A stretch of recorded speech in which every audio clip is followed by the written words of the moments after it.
Carta de 1987. A los accionistas de Berkshire Hathaway. Nuestra ganancia neta durante 1987 fue de $464 millones, es decir, un 19,5%.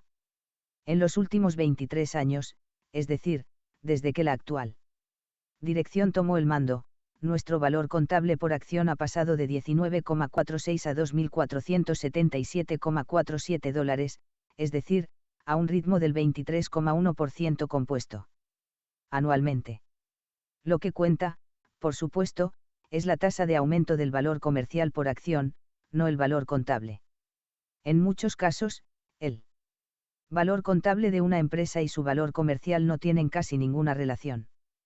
Por ejemplo, justo antes de que quebraran, LTV y Baldwin United publicaron auditorías de fin de año que mostraban que sus valores contables eran de $652 y $397 millones, respectivamente. Por el contrario, Belridge Oil fue vendida a Shell en 1979 por $3.600 millones, aunque su valor contable era de solo $177 millones. En Berkshire, sin embargo, las dos valoraciones se han ajustado bastante bien, ya que el crecimiento del valor empresarial en la última década ha superado moderadamente el crecimiento del valor contable. Esta buena noticia continuó en 1987. Nuestra prima de valor empresarial respecto al valor contable ha aumentado por dos sencillas razones: poseemos algunas empresas notables que están dirigidas por gestores aún más notables. Tienes derecho a cuestionar esta segunda afirmación. Después de todo, los consejeros delegados rara vez dicen a sus accionistas que han reunido a un grupo de tontos para dirigir los asuntos de la empresa. Su reticencia a hacerlo hace que los informes anuales sean extraños. A menudo, en su carta a los accionistas, un director general se extiende durante páginas detallando los resultados de la empresa, que son lamentablemente inadecuados. Sin embargo, termina con un cálido párrafo en el que describe a sus compañeros de la dirección como nuestro activo más preciado. Estos comentarios a veces hacen que uno se pregunte cuáles pueden ser los otros activos.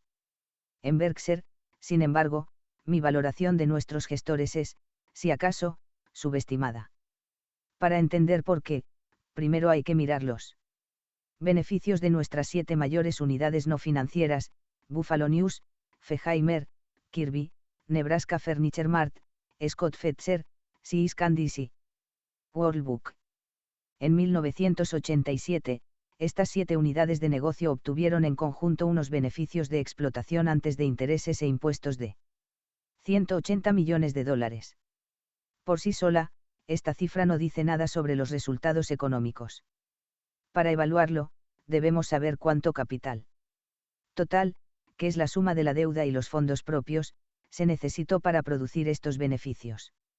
La deuda desempeña un papel insignificante. En nuestras 7 unidades, sus gastos netos por intereses en 1987 fueron de solo $2 millones. Por tanto, los beneficios antes de impuestos del capital propio empleado por estas empresas ascendieron a $178 millones. Y estos fondos propios solo ascendieron a $175 millones. Si estas 7 unidades de negocio hubieran funcionado como una sola empresa, sus beneficios después de impuestos en 1987 habrían sido de aproximadamente $100 millones, lo que supone una rentabilidad de alrededor del 57% sobre los fondos propios. Rara vez se ve un porcentaje semejante, y mucho menos en empresas grandes y diversificadas con un apalancamiento mínimo. He aquí un punto de referencia: en su edición de 1988 de la Guía del Inversor, Fortune informaba que entre las 500 mayores empresas industriales y las 500 mayores empresas de servicios, solo 6 habían obtenido una rentabilidad media sobre fondos propios superior al 30% durante la década anterior. La que mejor se comportó entre las 1000 fue Commerce Clearing House, con un 40,2%. Por supuesto, las rentabilidades que Berkshire obtiene de estas 7 unidades no son tan altas como sus rendimientos subyacentes porque, en conjunto, compramos las empresas con una prima sustancial respecto al capital social subyacente. En conjunto, estas empresas figuran en nuestros libros a unos 222 millones de dólares por encima de los valores contables históricos de los activos subyacentes. Sin embargo, los gestores de las unidades deben ser juzgados por la rentabilidad que obtienen de los activos subyacentes. Lo que pagamos por un negocio no afecta la cantidad de capital con la que tiene que trabajar su gestor. Sí, para convertirse en accionista y copropietario de Commerce Clearing House, se paga, por ejemplo, 6 veces el valor contable. Eso no cambia la rentabilidad de los fondos propios de la empresa. De las cifras que he citado se pueden extraer 3 conclusiones importantes. En primer lugar, el valor comercial actual de estas 7 unidades está muy por encima de su valor contable histórico y también muy por encima del valor con el que figuran en el balance de Berkshire. En segundo lugar, dado que se requiere tan poco capital para gestionar estos negocios, pueden crecer y al mismo tiempo disponer de casi todos sus beneficios para invertirlos en nuevas oportunidades. En tercer lugar, estas empresas están dirigidas por gestores realmente extraordinarios. Los Blumkins, los Hellman, Chuck Huggins, Stan Lipsy y Ralph Esty reúnen un talento, una energía y un carácter inusuales para lograr resultados financieros excepcionales. Teníamos grandes expectativas cuando los conocimos. En todos los casos, la realidad superó ampliamente esas expectativas. Hemos recibido mucho más de lo que merecemos, pero estamos dispuestos a aceptar estas desigualdades. Suscribimos la opinión de Jack Benny al recibir un premio: no me merezco esto, pero también tengo artritis y tampoco me la merezco. Además de los 7 magníficos, tenemos nuestra otra gran unidad, los seguros, que creo que también tiene un valor empresarial muy superior a los activos netos empleados en ella. Sin embargo, la evaluación del valor comercial de una compañía de seguros de accidentes y de propiedades es algo muy impreciso. El sector es volátil, los beneficios declarados son a menudo muy inexactos y los recientes cambios en el código fiscal afectarán mucho la rentabilidad futura. A pesar de estos problemas, nos gusta el negocio. Bajo la dirección de Mike Goldberg, el negocio de los seguros debería tratarnos bien con el tiempo. Con gestores como los nuestros, mi socio, Charlie Munger, y yo tenemos poco que ver con las operaciones. De hecho, probablemente sea justo decir que si hiciéramos más, se conseguiría menos. No tenemos reuniones corporativas, ni presupuestos corporativos, ni revisiones de rendimiento, aunque nuestros gerentes, por supuesto, a menudo encuentran esos procedimientos útiles en sus unidades operativas. Al fin y al cabo, ¿qué podemos decir Charlie y yo a los Blumkins sobre el mobiliario del hogar, o a los Hellman sobre los uniformes? Nuestra mayor contribución es el aplauso. Pero no es un aplauso indiscriminado. Se trata más bien de un aplauso informado, basado en las 2 largas carreras que hemos dedicado a observar el rendimiento empresarial y el comportamiento de los directivos. Charlie y yo hemos visto tanto de lo ordinario en los negocios que realmente podemos apreciar una actuación virtuosa. Solo hay una respuesta adecuada a la actuación de nuestros directivos de 1987, un aplauso sostenido y ensordecedor. Origen de los beneficios declarados. El cuadro de la página siguiente muestra los principales orígenes de los beneficios declarados por Berkshire. Ver tabla en el vídeo. En la tabla, la amortización del fondo de comercio y otros ajustes contables importantes no se imputan a los negocios específicos, sino que se muestran todos juntos. Este procedimiento presenta los beneficios de nuestras empresas tal y como se habrían presentado si no las hubiéramos comprado. En los anexos a mis cartas de los informes anuales de 1983 y 1986, expliqué por qué esta forma de presentación nos parece más útil para los inversores y los directivos que la presentación estándar de los principios contables generalmente aceptados, PCGA, que realiza los ajustes del precio de compra empresa por empresa. Los beneficios netos totales que mostramos en la tabla son, por supuesto, idénticos a las cifras según los PCGA de nuestros estados financieros auditados. No hay muchas novedades en estos negocios, y eso es bueno, no malo. Los cambios bruscos y las rentabilidades excepcionales no suelen ir juntos. La mayoría de los inversores, por supuesto, se comportan como si fuera justo lo contrario. Es decir, suelen otorgar los ratios de precio beneficio más elevados a negocios que suenan exóticos y que encierran la promesa de un cambio febril. Esta perspectiva permite a los inversores fantasear con la rentabilidad futura en lugar de enfrentarse a la realidad empresarial actual. Para estos inversores soñadores, cualquier cita a ciegas es preferible a una con la chica de al lado, por muy deseable que sea. La experiencia, sin embargo, indica que las mejores rentabilidades empresariales las obtienen normalmente las empresas que hacen hoy algo muy parecido a lo que hacían hace 5 o 10 años. Esto no es un argumento para la complacencia de los directivos. Las empresas siempre tienen oportunidades de mejorar el servicio, las líneas de productos, las técnicas de fabricación y otros aspectos, y obviamente hay que aprovecharlas. Pero una empresa que se enfrenta constantemente a grandes cambios también tiene muchas posibilidades de cometer grandes errores. Además, un terreno económico que cambia constantemente de forma violenta es un terreno en el que es difícil construir una fortaleza empresarial. El estudio de Fortune que he mencionado antes apoya nuestra opinión. Solo 25 de las 1000 empresas cumplieron 2 pruebas de excelencia económica, una rentabilidad media de los fondos propios superior al 20% en los 10 años, de 1977 a 1986, y ningún año peor que el 15%. Estas superestrellas empresariales eran también superestrellas bursátiles. Durante la década, 24 de las 25 superaron el rendimiento del S&P 500. Los campeones de Fortune pueden sorprenderle en 2 aspectos. En primer lugar, la mayoría utiliza muy poco apalancamiento en comparación con su capacidad de pago de intereses. Las empresas realmente buenas no suelen necesitar préstamos. En segundo lugar, salvo una empresa de alta tecnología y varias otras que fabrican medicamentos que se venden bajo prescripción médica, las empresas se dedican a negocios que, en conjunto, parecen bastante mundanos.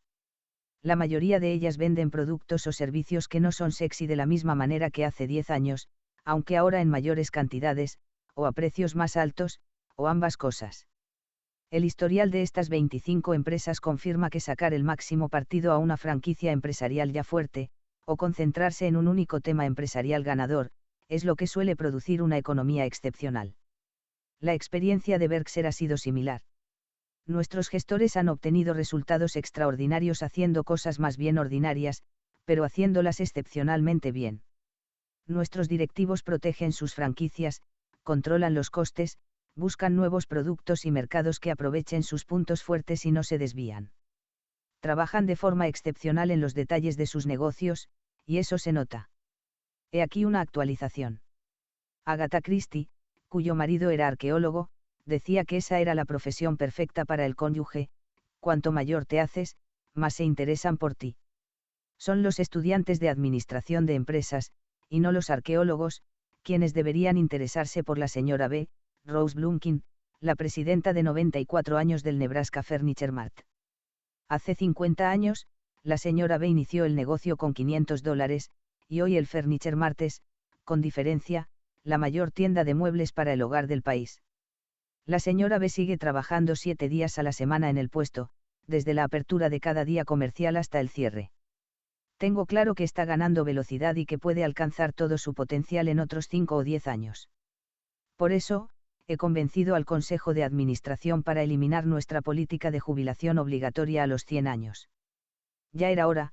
Cada año que pasa, esta política me parece más tonta. Las ventas netas del Furniture Mart fueron de $142,6 millones en 1987, un 8% más que en 1986. No hay nada como esta tienda en el país, y no hay nada como la familia que la señora B ha producido para continuar. Su hijo Louis y sus 3 nietos, Ron, Irby y Steve, poseen el instinto comercial, la integridad y el empuje de la señora B. Trabajan en equipo y, por muy fuerte que sea cada uno por separado, el conjunto es mucho más fuerte que la suma de las partes. El magnífico trabajo realizado por los Blumkins nos beneficia a nosotros como accionistas, pero aún más beneficia a los clientes de NFM. En 1987 se ahorraron unos $30 millones comprando a NFM.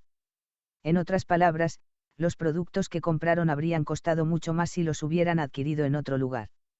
Nebraska Furniture Mart seguirá creciendo y prosperando siguiendo la máxima de la señora B, vender barato y decir la verdad. Entre los periódicos dominantes de su tamaño o mayores, el Buffalo News sigue siendo el líder nacional en dos aspectos importantes: su índice de penetración en días laborables y domingos, el porcentaje de hogares en el área de mercado principal del periódico que lo compran, y su porcentaje de espacio dedicado a las noticias. Puede que no sea una coincidencia que un periódico sea líder en ambas categorías. Un producto excepcionalmente rico en noticias hace que el público se sienta atraído, lo que a su vez conduce a una alta penetración. Por supuesto, la cantidad debe ir acompañada de calidad. Esto no solo significa buena información y buena redacción, sino también frescura y relevancia.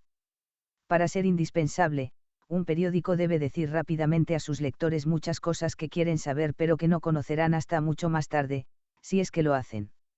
En el News sacamos 7 ediciones cada 24 horas, cada una de las cuales cambia ampliamente su contenido. He aquí un pequeño ejemplo que puede sorprenderle: rehacemos la página de obituarios en cada edición del News, es decir, 7 veces al día. Cualquier obituario que se añada se extiende a las 6 ediciones siguientes hasta que se haya completado el ciclo de publicación.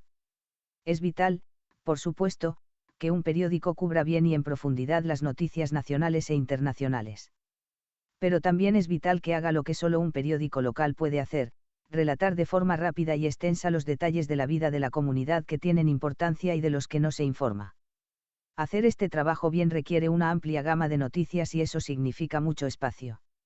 Nuestro espacio de noticias era de aproximadamente el 50% en 1987, tal y como ha sido año tras año. Charlie y yo no creemos en los presupuestos operativos flexibles.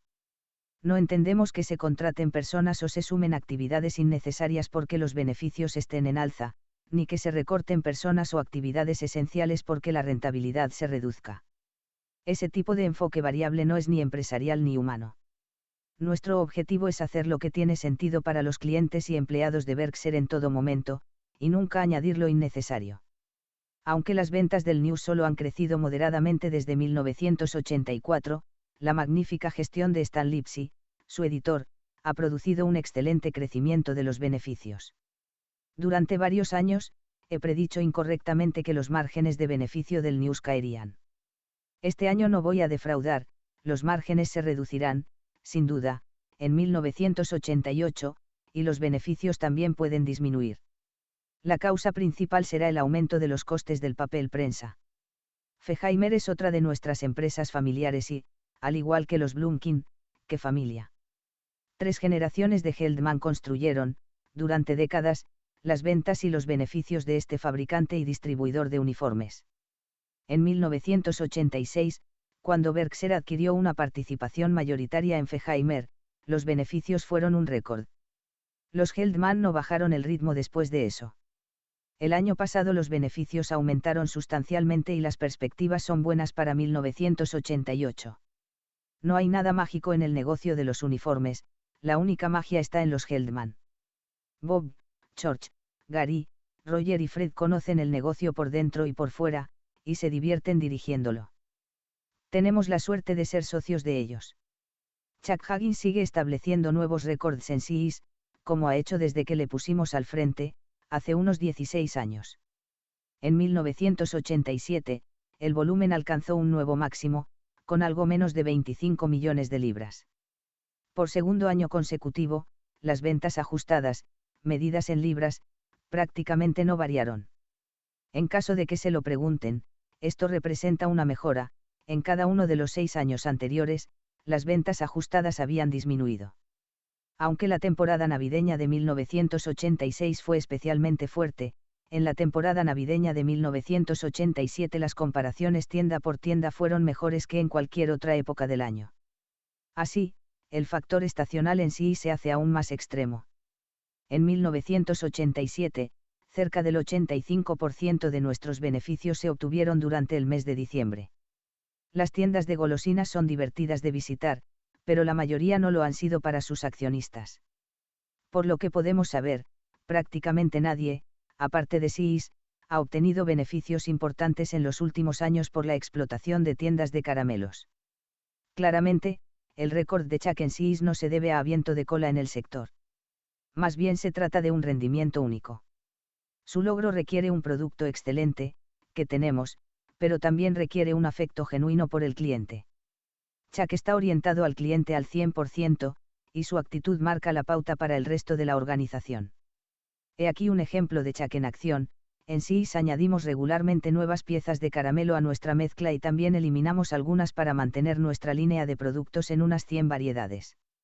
La primavera pasada seleccionamos 14 artículos para eliminarlos. Resultó que 2 de ellos fueron muy echados en falta por nuestros clientes, que no perdieron tiempo en hacernos saber lo que pensaban de nuestra decisión. Recibimos muchos cientos de cartas. Chuck no solo reintrodujo las piezas, sino que convirtió este error en una oportunidad. Cada persona que había escrito recibió a cambio una explicación completa y honesta. Decía la carta de Chuck: afortunadamente, cuando tomo malas decisiones, a menudo ocurren cosas buenas como resultado, y con la carta iba un certificado de regalo especial. See's ha aumentado los precios solo ligeramente en los 2 últimos años. En 1988 hemos subido los precios algo más, aunque todavía de forma moderada. Hasta la fecha, las ventas han sido escasas y puede ser difícil que See's mejore sus ganancias este año.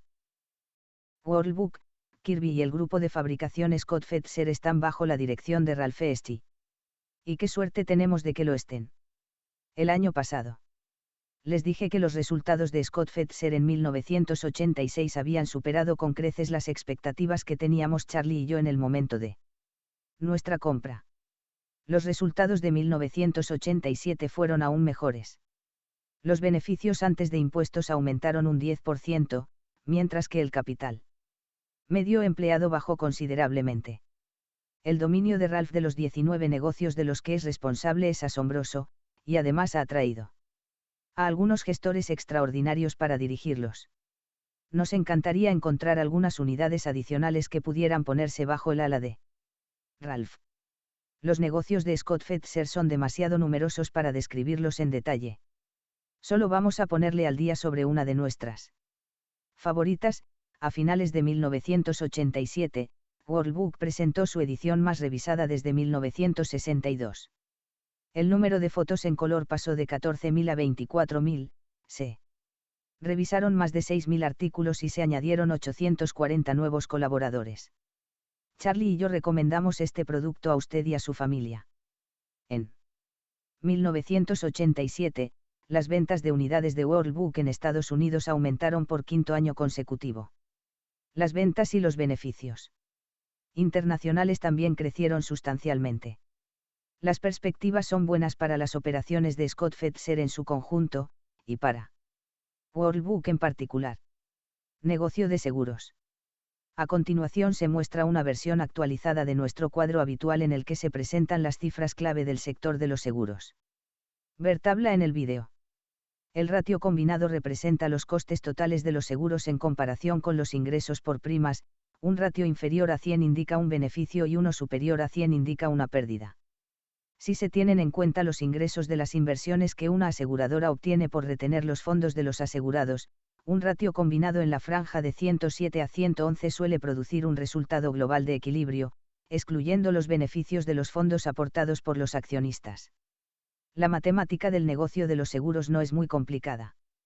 En los años en que el aumento anual de los ingresos del sector, primas cobradas, se sitúa en el 4% o el 5%, las pérdidas se acumulan con toda seguridad.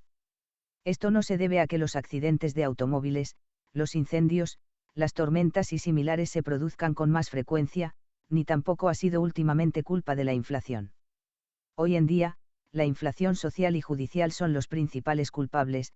El coste de entrar en un juzgado simplemente se ha disparado. Una parte del aumento de los costes se debe a los veredictos desorbitados y otra a la tendencia de los jueces a ampliar la cobertura de las pólizas de seguro más allá de lo previsto por la aseguradora cuando las suscribió. Como no vemos que haya una disminución de ninguna de las dos tendencias, seguimos creyendo que los ingresos del sector deben crecer en torno al 10% anual para que se mantenga en términos de rentabilidad, aunque la inflación general sea considerablemente menor. El fuerte aumento de los ingresos de 1985 a 1987 casi garantizó al sector unos excelentes resultados en 1987 y, de hecho, fue un año excepcional. Pero las noticias fueron empeorando con el paso de los trimestres. En 1988, el aumento de los ingresos será seguramente muy inferior a nuestra cifra de equilibrio del 10%. Está claro que la fiesta ha terminado. Sin embargo, los beneficios no se hundirán inmediatamente. En este sector existe un retardo, como la mayoría de las pólizas se suscriben para un año, la subida o bajada de los precios de los seguros no tiene su pleno impacto en los beneficios hasta muchos meses después de que entren en vigor. Así, retomando nuestra metáfora, cuando la fiesta termina y el bar se cierra, se puede terminar la copa. Si los resultados no se ven perjudicados por una gran catástrofe natural, prevemos una pequeña subida del ratio combinado del sector en 1988, seguida de varios años de mayores incrementos. El sector de los seguros tiene una serie de características económicas desastrosas que hacen que las perspectivas a largo plazo sean poco halagüeñas: cientos de competidores, facilidad de entrada y un producto que no puede diferenciarse de manera significativa. En un negocio tan básico, solo un operador de muy bajo coste o alguien que opere en un nicho protegido, y normalmente pequeño, puede mantener altos niveles de rentabilidad. Pero cuando hay escasez, incluso los negocios de productos básicos prosperan. El sector de los seguros disfrutó de ese tipo de clima durante un tiempo, pero ahora ha desaparecido. Una de las ironías del capitalismo es que la mayoría de los gestores de las industrias de productos básicos aborrecen las condiciones de escasez, aunque sean las únicas circunstancias que les permiten obtener una buena rentabilidad. Cuando aparece la escasez, el típico gestor se apresura a ampliar su capacidad y así aprovechar el buen momento. Esto es precisamente lo que hicieron los gestores de seguros de 1985-1987, confirmando de nuevo la observación de Disraeli: lo que aprendemos de la historia es que no aprendemos de la historia. En Berkshire trabajamos para escapar de las características económicas de producto básico del sector de los seguros de dos maneras. Primero, diferenciamos nuestro producto por nuestra fortaleza financiera, que supera la de todos los demás del sector. Pero esta solidez tiene una utilidad limitada. No significa nada en el ámbito de los seguros personales. El comprador de una póliza de automóvil o de vivienda va a recibir el pago de su reclamación incluso si su aseguradora quiebra, como han hecho muchas. A menudo no significa nada en el ámbito de los seguros comerciales. Cuando los tiempos son buenos, muchos compradores de seguros de grandes empresas y sus corredores prestan poca atención a la capacidad de la aseguradora para actuar en las condiciones más adversas que pueden existir, digamos, 5 años más tarde, cuando se resuelve finalmente una reclamación complicada. Sin embargo, periódicamente los compradores recuerdan la observación de Ben Franklin de que es difícil que un saco vacío se mantenga erguido y reconocen su necesidad de comprar promesas solo a aseguradoras que tengan una solidez financiera duradera. Es entonces cuando tenemos una importante ventaja competitiva.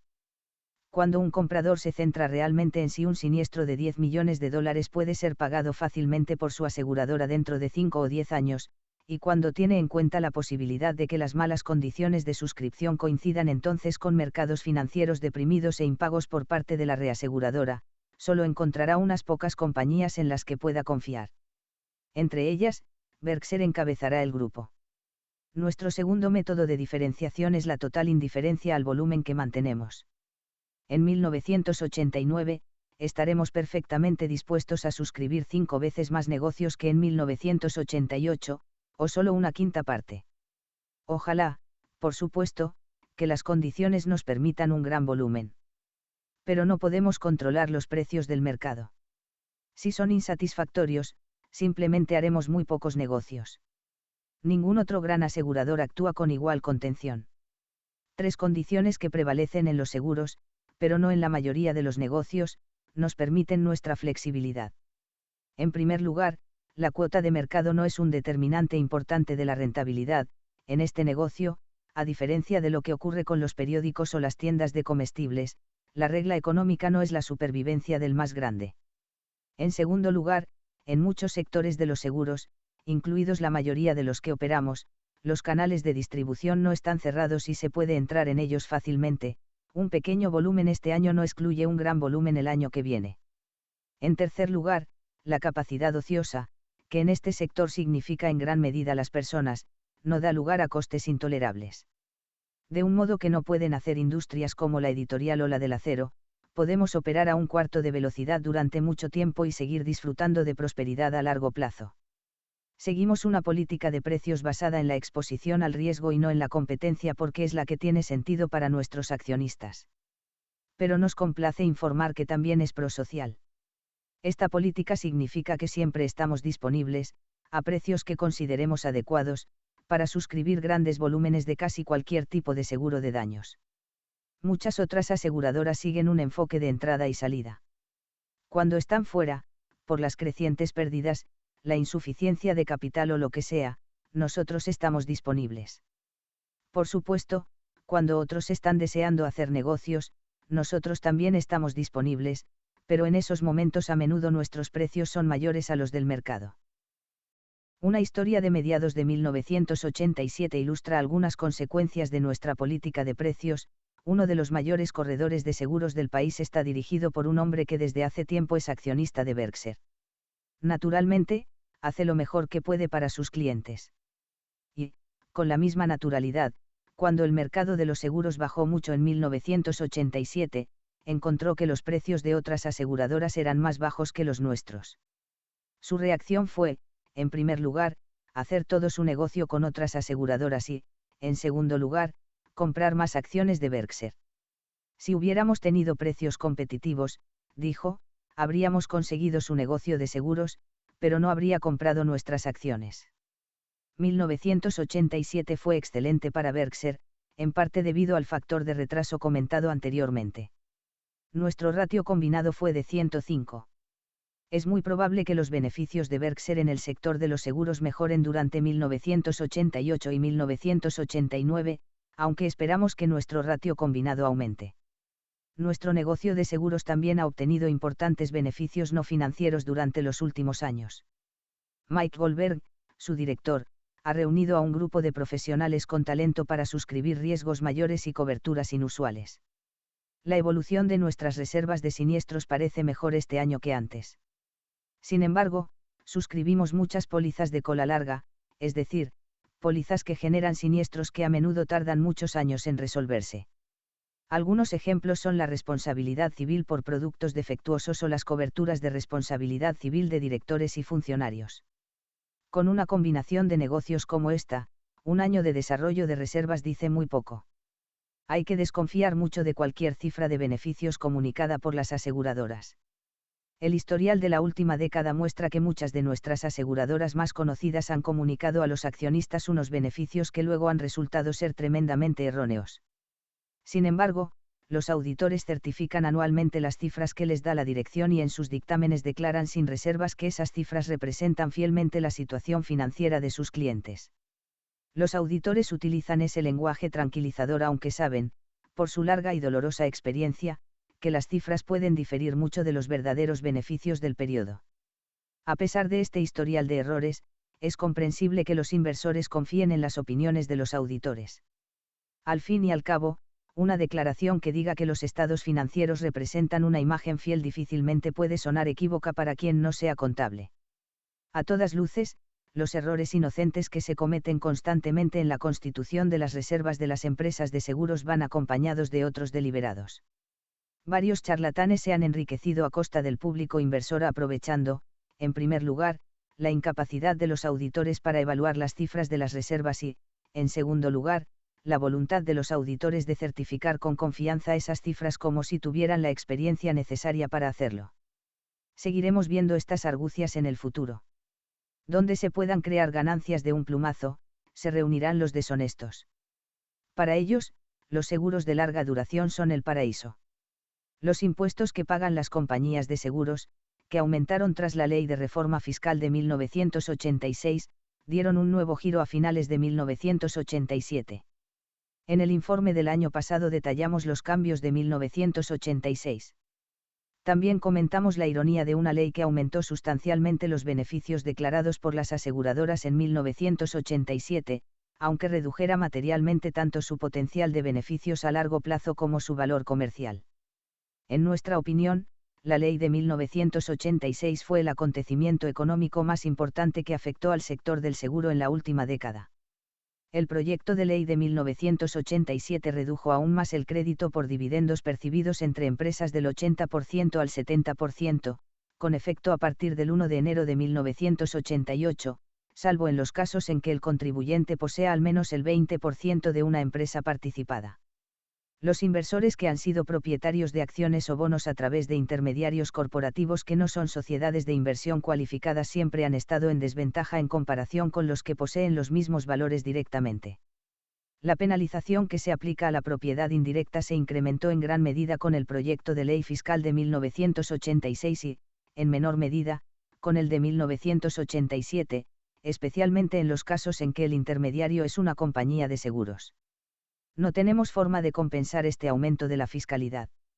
Significa simplemente que una rentabilidad de la inversión antes de impuestos se traducirá ahora en resultados mucho más pobres después de impuestos para nuestros accionistas. Con todo, esperamos que nos vaya bien en el negocio de los seguros, aunque nuestra trayectoria será seguramente desigual. Las perspectivas inmediatas son de un volumen sustancialmente menor, pero de una mejora razonable de los beneficios. En algún momento, probablemente dentro de unos años, podremos ver algunas oportunidades importantes, para las que ahora estamos mucho mejor preparados que en 1985. Valores negociables y participaciones permanentes. Siempre que Charlie y yo compramos acciones ordinarias para las compañías de seguros de Berkshire abordamos la operación como si estuviéramos comprando una empresa. Nos fijamos en las perspectivas de la empresa, en las personas encargadas de dirigirla y en el precio que debemos pagar. No tenemos en mente ningún momento ni precio de venta. De hecho, estamos dispuestos a mantener una acción indefinidamente siempre que esperemos que el negocio aumente su valor intrínseco a un ritmo satisfactorio. A la hora de invertir, nos consideramos analistas de negocios, no analistas de mercado, ni analistas macroeconómicos, ni siquiera analistas de valores. Nuestro enfoque hace que un mercado de negociación activo sea útil, ya que periódicamente nos presenta oportunidades apetecibles. Pero de ninguna manera es esencial, una suspensión prolongada de la negociación de los valores que poseemos no nos molestaría más que la falta de cotizaciones diarias en World Book of Oppenheimer. Al final, nuestro destino económico vendrá determinado por el destino económico de la empresa que poseemos, tanto si nuestra propiedad es parcial como total. Ben Graham, mi amigo y maestro, describió hace tiempo la actitud mental hacia las fluctuaciones del mercado que, en mi opinión, es la más propicia para el éxito de las inversiones. Decía que había que imaginarse las cotizaciones del mercado como si vinieran de un tipo muy amable llamado señor mercado que es tu socio. El señor mercado aparece a diario y te dice el precio al que comprará tu participación o te venderá la suya. Aunque el negocio en el que son socios tenga características económicas estables, las cotizaciones del señor mercado serán todo lo contrario. Porque, por desgracia, el pobre tiene problemas emocionales incurables. A veces se siente eufórico y solo puede ver los factores favorables que afectan al negocio. Cuando está en ese estado de ánimo, pone un precio de compra-venta muy alto porque teme que le roben las ganancias inminentes. Otras veces está deprimido y no ve más que problemas para la empresa y el mundo. En estas ocasiones pondrá un precio muy bajo, ya que teme que tú te deshagas de su participación. El señor mercado tiene otra característica entrañable, no le importa que le ignoren. Si su cotización no te interesa hoy, mañana volverá con otra. Las transacciones son estrictamente a tu elección. En estas condiciones, cuanto más maníaco-depresivo sea su comportamiento, mejor para ti. Pero, como Cenicienta en el baile, debes hacer caso a una advertencia o todo se convertirá en calabazas y ratones. El señor mercado está ahí para servirte, no para guiarte. Es su bolsillo, no su sabiduría, lo que te resultará útil. Si algún día aparece con un humor especialmente tonto, eres libre de ignorarlo o de aprovecharte de él, pero será desastroso si caes bajo su influencia. De hecho, si no estás seguro de que entiendes y puedes valorar tu negocio mucho mejor que el señor mercado, este no es tu juego. Como se dice en el póker, si llevas 30 minutos en el juego y no sabes quién es el tonto de la mesa, tú eres el tonto. La alegoría de Ben sobre el señor mercado puede parecer anticuada en el mundo de la inversión actual, en el que la mayoría de los profesionales y académicos hablan de mercados eficientes, cobertura dinámica y betas. Su interés por estas cuestiones es comprensible, ya que las técnicas envueltas en el misterio tienen claramente un valor para el proveedor de consejos de inversión. Después de todo, ¿qué curandero ha conseguido fama y fortuna simplemente aconsejando tómese 2 aspirinas? El valor del esoterismo del mercado para el consumidor de consejos de inversión es una historia diferente. En mi opinión, el éxito de la inversión no se producirá mediante fórmulas arcanas, programas informáticos o señales emitidas por el comportamiento de los precios de las acciones y los mercados. Más bien, un inversor tendrá éxito si combina el buen juicio empresarial con la capacidad de aislar sus pensamientos y su comportamiento de las emociones supercontagiosas que pululan por el mercado. En mis propios esfuerzos por mantenerme aislado, he descubierto que es muy útil tener bien presente el concepto de Ben sobre el señor mercado. Siguiendo las enseñanzas de Ben, Charlie y yo dejamos que nuestras acciones negociables nos digan por sus resultados operativos, no por sus cotizaciones diarias, o incluso anuales, si nuestras inversiones tienen éxito. El mercado puede ignorar el éxito empresarial durante un tiempo, pero finalmente lo confirmará. Como dijo Ben, a corto plazo, el mercado es una máquina de votar, pero a largo plazo es una máquina de pesar. Además, la velocidad a la que se reconoce el éxito de una empresa no es tan importante mientras el valor intrínseco de la empresa aumente a un ritmo satisfactorio. De hecho, el reconocimiento tardío puede ser una ventaja, puede darnos la oportunidad de comprar más de una cosa buena a un precio de ganga. A veces, por supuesto, el mercado puede juzgar que una empresa es más valiosa de lo que los hechos subyacentes indican que es. En tal caso, venderemos nuestras participaciones.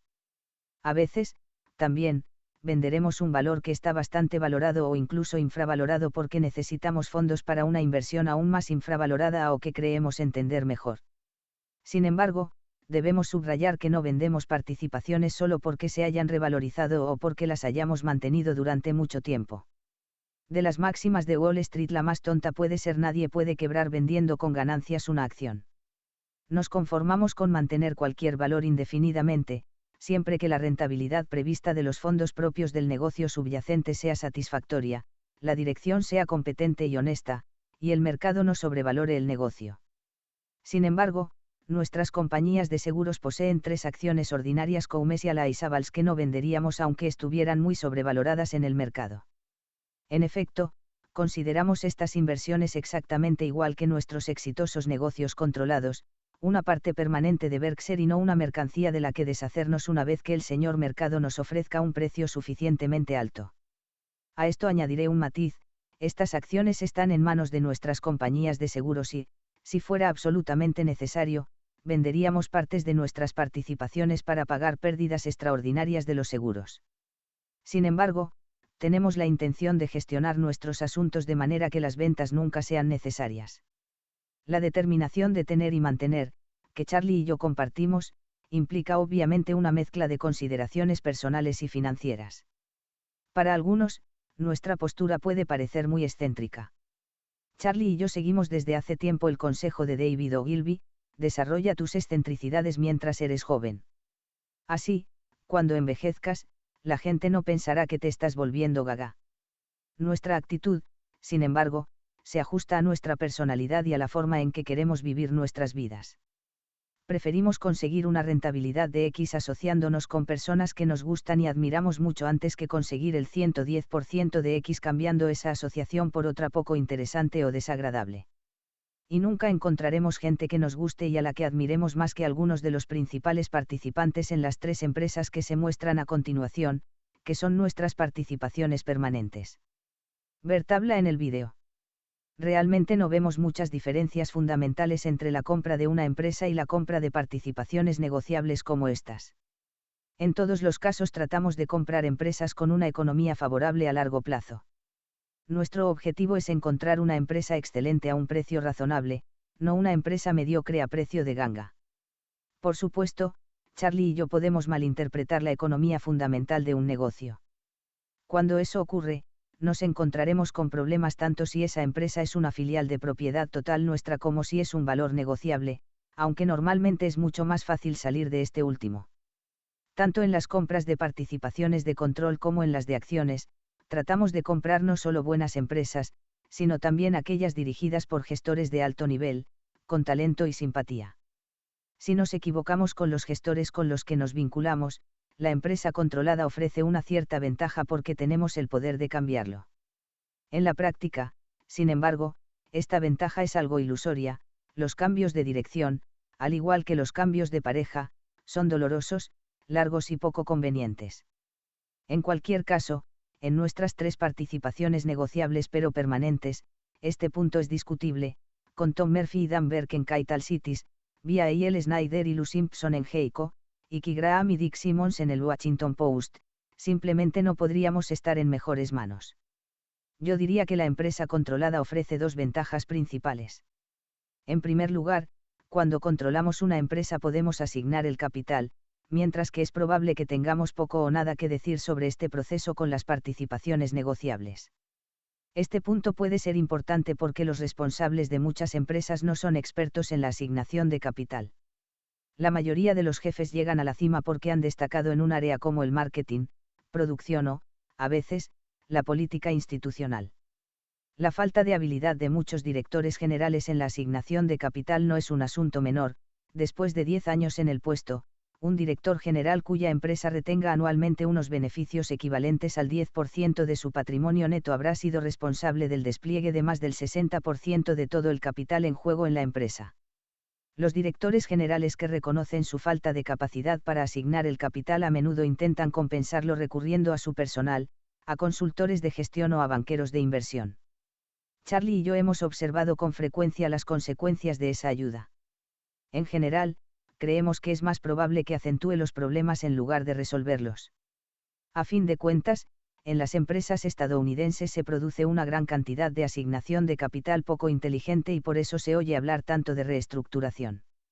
La segunda ventaja de una empresa controlada frente a un valor negociable tiene que ver con los impuestos. Berkshire, como titular de una empresa, absorbe algunos costes fiscales importantes a través de la titularidad de posiciones parciales que no tenemos cuando nuestra participación es del 80%, o superior.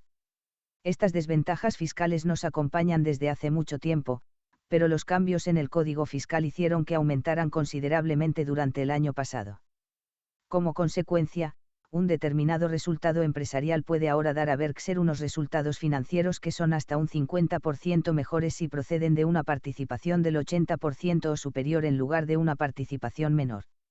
Las desventajas de tener valores negociables se compensan a veces con una enorme ventaja. De vez en cuando, el mercado de valores nos ofrece la oportunidad de comprar partes no controladoras de empresas extraordinarias a precios realmente ridículos, muy inferiores a los que se obtienen en transacciones directas que transfieren el control. Por ejemplo, compramos nuestras acciones del Washington Post en 1973 a $5,63 por acción, y los beneficios operativos por acción en 1987 después de impuestos fueron de $10,30. Del mismo modo, nuestras acciones de Geico se compraron en 1976, 1979 y 1980 a una media de $6,67 por acción, y los beneficios de explotación por acción después de impuestos fueron el año pasado de $9,01. En casos como estos, el señor mercado ha demostrado ser un muy buen amigo. Una interesante ironía contable superpone una comparación de los resultados financieros declarados de nuestras empresas controladas con los de las participaciones minoritarias permanentes enumeradas anteriormente. Como puede verse, esas 3 acciones tienen un valor de mercado de más de $2.000 millones. Sin embargo, solo produjeron $11 millones en beneficios después de impuestos para Berkshire en 1987. Las normas contables dictan que solo tomemos en cuenta los dividendos que nos pagan estas empresas en lugar de nuestra participación en sus beneficios, que en 1987 ascendieron a bastante más de $100 millones. Por otra parte, las normas contables establecen que el valor contable de estas 3 participaciones debe registrarse en nuestro balance a precios de mercado actuales. El resultado, los principios contables nos permiten reflejar en nuestro patrimonio neto los valores subyacentes actualizados de las empresas que poseemos parcialmente, pero no nos permite reflejar sus beneficios subyacentes en nuestra cuenta de resultados.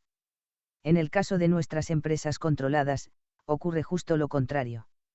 En este caso, mostramos todos los beneficios en nuestra cuenta de resultados, pero nunca cambiamos los valores de los activos en nuestro balance, sin importar cuánto haya aumentado el valor de una empresa desde que la compramos. Nuestro enfoque mental de esta esquizofrenia contable es ignorar las cifras contables y centrarnos únicamente en el poder de ganancia futuro de nuestras empresas controladas y no controladas. Con este enfoque, establecemos nuestras propias ideas de valor empresarial, manteniéndolas independientes tanto de los valores contables como de los valores que un mercado a veces insensato otorga a nuestras participaciones. Es este valor empresarial el que esperamos que aumente a un ritmo razonable, o, preferiblemente, no razonable, en los próximos años. Valores negociables. Además de nuestras 3 participaciones permanentes en acciones ordinarias, tenemos grandes cantidades de valores negociables en nuestras compañías de seguros. Al seleccionarlos, podemos elegir entre 5 grandes categorías: 1. Inversiones en acciones ordinarias a largo plazo; 2. Valores de renta fija a medio plazo; 3. Valores de renta fija a largo plazo; 4. Equivalentes de efectivo a corto plazo; y 5. Compromisos de arbitraje a corto plazo. No tenemos ningún sesgo particular a la hora de elegir entre estas categorías. Simplemente buscamos continuamente entre ellas la mayor rentabilidad después de impuestos, limitándonos siempre a las alternativas de inversión que creemos entender. Nuestros criterios no tienen nada que ver con la maximización de los beneficios inmediatamente reportables. Nuestro objetivo, más bien, es maximizar el patrimonio neto final. Veamos primero las acciones. Durante 1987, el mercado de valores fue un área de mucho entusiasmo pero de poco movimiento neto. El Dow avanzó 2,3% en el año. Usted es consciente, por supuesto, de la montaña rusa que produjo ese pequeño cambio. El señor mercado estuvo en un frenesí maníaco hasta octubre y luego experimentó una convulsión repentina y masiva. Tenemos que agradecer a los inversores profesionales, aquellos que gestionan muchos miles de millones, la mayor parte de esta agitación. En lugar de centrarse en lo que harán las empresas en los próximos años, muchos prestigiosos gestores de dinero se centran ahora en lo que esperan que hagan otros gestores de dinero en los próximos días. Para ellos, las acciones no son más que fichas en un juego, como el dedal y la plancha del Monopoly. Un ejemplo extremo de lo que su actitud conlleva es el seguro de cartera, una estrategia de gestión del dinero que muchos de los principales asesores de inversión adoptaron en 1986 y 1987. Esta estrategia, que no es más que una versión exótica del stop-loss del pequeño especulador, dicta que se vendan porciones cada vez mayores de una cartera de acciones, o sus equivalentes en índices, a medida que los precios bajan. La estrategia dice que eso es lo único que importa: una caída de una determinada magnitud produce automáticamente una enorme orden de venta. Según el informe Brady, entre 60.000 y 90.000 millones de dólares de renta variable estaban preparados para esta estrategia a mediados de octubre de 1987. Si usted ha pensando que los asesores de inversión fueron contratados para invertir, puede estar desconcertado por esta técnica. Después de comprar una finca, ordenaría un accionista racional a su agente inmobiliario que empezara a vender trozos de la misma cada vez que una propiedad vecina se vendiera a un precio inferior. O vendería su casa a cualquier postor que estuviera disponible a las 9:31 de una mañana cualquiera simplemente porque a las 9:30 una casa similar se vendía por menos de lo que hubiera costado el día anterior. Sin embargo, este tipo de movimientos es lo que el seguro de cartera le dice a un fondo de pensiones o a una universidad cuando posee acciones de empresas como Ford o General Electric. Cuanto menos se valoren estas empresas, dice este enfoque, más enérgicamente deben venderse. Como corolario supuestamente lógico, el enfoque ordena a las instituciones recomprar estas empresas una vez que sus precios hayan repuntado significativamente. Teniendo en cuenta que los gestores controlan enormes sumas de dinero siguiendo estas prácticas de Alicia en el País de las Maravillas, no es de extrañar que los mercados se comporten a veces de forma aberrante. Sin embargo, muchos comentaristas han sacado una conclusión incorrecta al observar los últimos acontecimientos. Les gusta decir que el pequeño inversor no tiene ninguna oportunidad en un mercado dominado ahora por el comportamiento errático de los grandes. Esta conclusión es totalmente errónea. Estos mercados son ideales para cualquier inversor siempre que se ciña a su forma de invertir. La volatilidad provocada por los gestores de dinero que especulan de forma irracional con enormes sumas ofrecerá al verdadero inversor más oportunidades de realizar movimientos de inversión inteligentes. Solo puede verse perjudicado por esa volatilidad si se ve obligado, por presiones financieras o psicológicas, a vender en momentos inoportunos. En Berkshire, hemos encontrado poco que hacer en acciones durante los últimos años. Durante la pausa de octubre, algunos valores cayeron a precios que nos interesaban, pero no pudimos hacer compras significativas antes de que repuntaran. A finales de 1987 no teníamos ninguna inversión importante en acciones ordinarias, es decir, de más de 50 millones de dólares, salvo las que consideramos permanentes o de arbitraje. Sin embargo, el señor mercado nos ofrecerá oportunidades y, cuando lo haga, estaremos dispuestos y capacitados para participar. Mientras tanto, nuestro principal aparcamiento de dinero son los bonos exentos de impuestos a medio plazo, cuyas limitadas virtudes expliqué en el informe anual del año pasado. Aunque en 1987 compramos y vendimos una parte de estos bonos, nuestra posición ha variado poco, con unos 900 millones de dólares. Una gran parte de nuestros bonos están protegidos por la Ley de Reforma Fiscal de 1986, lo que significa que están totalmente exentos de impuestos. Los bonos que actualmente compran las compañías de seguros no lo están. Como alternativa a los equivalentes de efectivo a corto plazo, nuestros bonos exentos de impuestos a medio plazo nos han sido útiles hasta ahora. Nos han producido importantes ingresos adicionales y ahora valen un poco más que nuestro coste. Independientemente de su precio de mercado, estamos dispuestos a deshacernos de nuestros bonos cuando aparezca algo mejor. Seguimos teniendo aversión a los bonos a largo plazo y puede que estemos cometiendo un grave error al no despreciar también los bonos a medio plazo.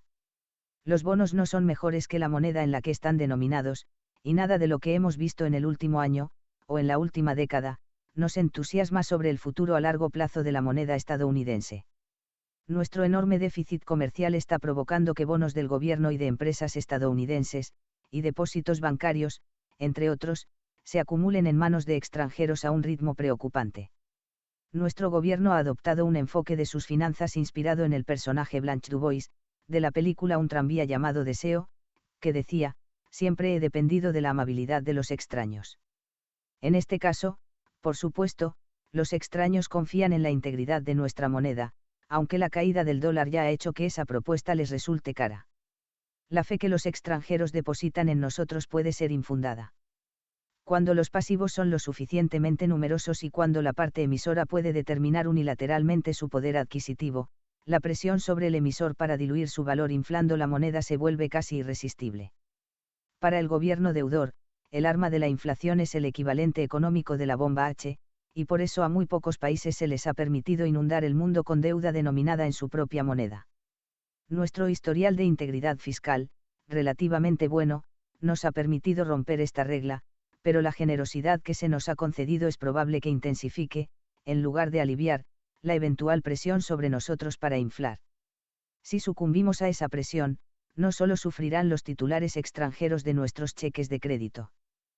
También sufriremos todos nosotros. Por supuesto, Estados Unidos puede tomar medidas para frenar nuestro déficit comercial mucho antes de que nuestra posición de deudor neto se nos vaya de las manos. Pero postergar la hora de afrontar los problemas fiscales tendrá consecuencias inflacionistas. Tanto el momento como el alcance de esas consecuencias son imprevisibles. Pero nuestra incapacidad para cuantificar o calcular el riesgo no significa que debamos ignorarlo. Aunque reconocemos la posibilidad de que nos equivoquemos y de que los tipos de interés actuales compensen adecuadamente el riesgo inflacionista, mantenemos un temor general a los bonos a largo plazo. Sin embargo, estamos dispuestos a invertir una parte moderada de nuestros fondos en esta categoría si creemos que tenemos una ventaja significativa en un valor específico. Esta disposición explica nuestras participaciones en las emisiones de Washington Public Power Supply Systems, comentadas en nuestro informe de 1984. A lo largo de 1987 ampliamos nuestra posición en esos bonos. Al final del año, teníamos participaciones con un coste amortizado de 240 millones de dólares y un valor de mercado de 316 millones de dólares, que nos reportan unos ingresos exentos de impuestos de 34 millones de dólares anuales. El año pasado seguimos obteniendo buenos resultados con arbitrajes, aunque a una escala muy limitada. Solo asumimos unos pocos compromisos de arbitraje al año y nos limitamos a las grandes transacciones que se han anunciado públicamente. Hemos practicado el arbitraje de forma oportunista durante décadas y, hasta la fecha, nuestros resultados han sido bastante buenos. Aunque nunca hemos hecho un cálculo exacto, creo que en general hemos obtenido una media de rentabilidad anual antes de impuestos de al menos el 25% gracias al arbitraje. Estoy bastante seguro de que lo hicimos mejor que eso en 1987. Pero hay que destacar que una o dos experiencias realmente malas podrían alterar los resultados de forma drástica. Nuestra única posición de arbitraje de más de 50 millones de dólares a finales de 1987 era de acciones de Alegis, con un coste de 76 millones de dólares y un valor de mercado de 78 millones. Teníamos otras dos grandes participaciones a finales de año que no encajan exactamente en ninguna de nuestras 5 categorías. Una de ellas eran varios bonos de Texaco con vencimientos cortos, todos ellos adquiridos después de que Texaco entrara en quiebra. Si no fuera por la extraordinaria posición de capital de nuestras compañías de seguros, no sería apropiado que compráramos bonos en default. Sin embargo, a los precios vigentes tras la declaración de quiebra de Texaco, consideramos que estas emisiones eran, con mucho, la inversión en bonos disponible más atractiva. Al final del año, nuestros bonos de Texaco estaban contabilizados en 104 millones de dólares y tenían un valor de mercado de 119 millones. Nuestra mayor inversión de 1987 fue la compra de 700 millones de dólares de acciones preferentes de Salomon al 9%. Estas acciones preferentes son convertibles al cabo de 3 años en acciones ordinarias de Salomon a $38 por acción y, si no se convierten, se amortizarán de forma proporcional en 5 años a partir del 31 de octubre de 1995. Desde la mayoría de los puntos de vista, este compromiso encaja en la categoría de valores de renta fija a medio plazo. Además, tenemos una interesante posibilidad de conversión. Por supuesto, no tenemos ninguna idea especial sobre la dirección o la rentabilidad futura de la banca de inversión. Por su naturaleza, la economía de este sector es mucho menos previsible que la de la mayoría de los demás sectores en los que tenemos compromisos importantes. Esta imprevisibilidad es una de las razones por las que nuestra participación adopta la forma de una preferente convertible. Lo que sí nos convence es la capacidad e integridad de John Gutfreund, director general de Salomon. Charlie y yo queremos, admiramos y confiamos en John. Le conocimos en 1976, cuando desempeñó un papel clave en la salida de Geico de la casi quiebra. Desde entonces, hemos visto a John apartar a sus clientes de transacciones que no habrían sido aconsejables, pero que el cliente claramente quería realizar, aunque su consejo no proporcionara ninguna comisión a Salomon y su aceptación hubiera supuesto una gran comisión. Este comportamiento de servicio por encima de uno mismo no es ni mucho menos automático en Wall Street. Conviene hacer 2 comentarios más sobre nuestras inversiones en valores negociables. En primer lugar, les hacemos nuestra advertencia habitual: nuestras participaciones han cambiado desde finales de año y seguirán haciéndolo sin previo aviso. El segundo comentario está relacionado: durante 1987, al igual que en algunos años anteriores, la prensa especuló de vez en cuando sobre nuestra compra o venta de diversos valores. Estas historias eran a veces ciertas, a veces parcialmente ciertas, y otras veces completamente falsas. Curiosamente, no ha habido ninguna correlación entre el tamaño y el prestigio de la publicación y la exactitud del informe. Un rumor totalmente erróneo recibió una considerable prominencia de una importante revista nacional, y otra importante publicación engañó a sus lectores al escribir sobre una posición de arbitraje como si fuera un compromiso de inversión a largo plazo. Al no dar nombres, estoy observando la vieja advertencia de que no es prudente buscar pelea con gente que compra tinta por barriles. Deben entender que simplemente no comentamos de ninguna manera los rumores, ya sean verdaderos o falsos. Si desmintiéramos los informes incorrectos y nos negáramos a comentar los correctos, en realidad estaríamos comentando todos. En un mundo en el que las grandes ideas de inversión son tan limitadas como valiosas, no tenemos ningún interés en decir a los posibles competidores lo que estamos haciendo, salvo en la medida en que lo exija la ley. Desde luego, no esperamos que otros nos cuenten sus ideas de inversión. Tampoco esperaríamos que una empresa de medios de comunicación revelara las noticias sobre adquisiciones que está persiguiendo en privado o que un periodista contara a sus competidores las historias en las que está trabajando o las fuentes que está utilizando. Me resulta incómodo cuando amigos o conocidos mencionan que van a comprar X porque se ha informado de forma incorrecta de que Berkshire es un comprador. Sin embargo, no les aclaro nada. Si quieren participar en lo que realmente compra Berkshire, siempre pueden comprar acciones de Berkshire. Pero tal vez eso sea demasiado sencillo. Por lo general, sospecho que les resulta más emocionante comprar aquello de lo que se habla. Si esa estrategia es más rentable es otra cuestión. Financiación. Poco después de finalizar el año, Berkshire vendió 2 emisiones de obligaciones, por un total de $250 millones. Ambas vencen en 2018 y se amortizarán a un ritmo uniforme desde 1999. Nuestro coste global de los intereses, después de tener en cuenta los gastos de emisión, es ligeramente superior al 10%. Salomón fue nuestro banquero de inversión, y su servicio fue excelente. A pesar de nuestras opiniones pesimistas sobre la inflación, nuestro gusto por la deuda es bastante limitado.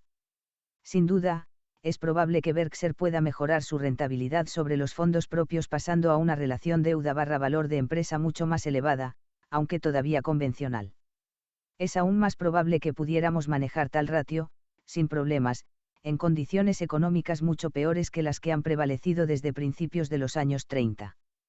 Pero no queremos que solo sea probable que podamos cumplir nuestras obligaciones, queremos que sea seguro. Por lo tanto, nos adherimos a políticas, tanto en lo que respecta a la deuda como a todos los demás asuntos, que nos permitirán lograr resultados aceptables a largo plazo en condiciones extraordinariamente adversas, en lugar de resultados óptimos en un rango normal de condiciones. Las buenas decisiones empresariales o de inversión acabarán produciendo resultados económicos satisfactorios, sin ayuda del apalancamiento. Por lo tanto, nos parece tanto insensato como impropio arriesgar lo que es importante por unas rentabilidades adicionales que son relativamente poco importantes.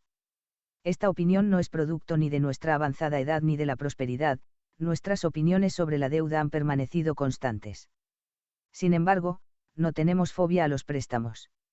Estamos lejos de creer que no hay destino peor que la deuda. Estamos dispuestos a pedir prestada una cantidad que creemos que no supondrá una amenaza para el bienestar de Berkshire. Analizando cuál podría ser esa cantidad, podemos fijarnos en algunos puntos fuertes importantes que nos servirían en caso de que se produjeran problemas importantes en nuestra economía. Los ingresos de Berkshire provienen de muchos negocios diversos y bien arraigados, estos negocios rara vez requieren mucha inversión de capital, la deuda que tenemos está bien estructurada, y mantenemos importantes tenencias de activos líquidos. Evidentemente, podríamos sentirnos cómodos con una relación deuda/valor de la empresa más elevada que la actual. Otro aspecto de nuestra política de endeudamiento merece ser comentado: a diferencia de muchos en el mundo empresarial, preferimos financiar en previsión de las necesidades y no como reacción a ellas. Una empresa obtiene los mejores resultados financieros posibles gestionando bien ambos lados de su balance. Esto significa obtener la mayor rentabilidad posible de los activos y el menor coste posible de los pasivos. Sería conveniente que las oportunidades de actuar inteligentemente en ambos frentes coincidieran. Sin embargo, la razón nos dice que es probable que ocurra justo lo contrario: las condiciones monetarias restrictivas, que se traducen en costes elevados para el pasivo, crearán las mejores oportunidades para las adquisiciones, y el dinero barato hará que los activos se oferten hasta el cielo. Nuestra conclusión: a veces hay que actuar en el lado del pasivo independientemente de cualquier acción en el lado del activo. Por desgracia, lo que es dinero caro y barato no está nada claro en un momento determinado. No tenemos capacidad para predecir los tipos de interés y, manteniendo nuestro habitual espíritu abierto, creemos que nadie más puede hacerlo. Por lo tanto, nos limitamos a pedir préstamos cuando las condiciones parecen no ser opresivas y esperamos encontrar más tarde oportunidades inteligentes de expansión o adquisición, que es más probable que aparezcan cuando las condiciones del mercado de deuda son claramente opresivas. Nuestro principio básico es que si quieres disparar a elefantes raros que se mueven rápidamente, debes llevar siempre una pistola cargada. Nuestra política de endeudarnos primero y comprar o expandirnos después, casi siempre penaliza las ganancias a corto plazo. Por ejemplo, ahora estamos ganando alrededor de un 6,5% sobre los 250 millones de dólares que hemos recaudado recientemente al 10%, una disparidad que nos está costando actualmente unos $160.000 por semana. Este diferencial negativo no es importante para nosotros y no nos hará darnos prisa para realizar adquisiciones. Si encontramos el elefante empresarial adecuado en los próximos 5 años aproximadamente, la espera habrá merecido la pena. Varios. La mayoría de los principales accionistas de Berkshire recibieron sus acciones a finales de 1969 en una distribución por la liquidación de Buffett Partnership. Algunos de estos antiguos socios recordarán que en 1962 me encontré con graves problemas de gestión en Dempster Mill, una empresa de fabricación de bombas y aperos de labranza que controlábamos. En aquella época, como ahora, acudí a Charlie con problemas que me resultaban demasiado difíciles de resolver. Charlie sugirió que la solución podría estar en un amigo suyo de California, Harry Bottle, cuya habilidad especial era no olvidar nunca lo fundamental. Conocí a Harry en Los Ángeles el 17 de abril de 1962, y el 23 de abril estaba en Beatrice, Nebraska, dirigiendo Dempster. Nuestros problemas desaparecieron casi inmediatamente. En mi carta anual de 1962 a los socios, nombré a Harry hombre del año. Pasemos a 24 años después, el escenario es KW, una pequeña filial de Berkshire que produce partes para automóviles. Durante años, KW lo hizo bien, pero en 1985 y 1986 tuvo un gran tropiezo, ya que perseguía lo inalcanzable en detrimento de lo alcanzable. Charlie, que supervisa a KW, sabía que no era necesario consultarme. En su lugar, llamó a Harry, que ahora tiene 68 años, le nombró director general y se sentó a esperar lo inevitable. No esperó mucho. En 1987, los beneficios de KW alcanzaron un récord, con un aumento de más del 300% respecto a 1986. Mientras los beneficios aumentaban, el capital empleado disminuía, la inversión de KW en cuentas por cobrar e inventarios disminuyó un 20%. Si nos encontramos con otro problema de gestión dentro de 10 o 20 años, ya saben a quién llamaremos. El año pasado volvimos a tener unos 450 accionistas en nuestra reunión anual. Las cerca de 60 preguntas que formularon fueron, como siempre, excelentes. En muchas empresas, la junta anual es una pérdida de tiempo porque los exhibicionistas la convierten en un espectáculo. La nuestra, sin embargo, es diferente. Es informativa para los accionistas y divertida para nosotros. Este año, nuestra reunión tendrá lugar el 23 de mayo de 1988 en Omaha, y esperamos que asistan.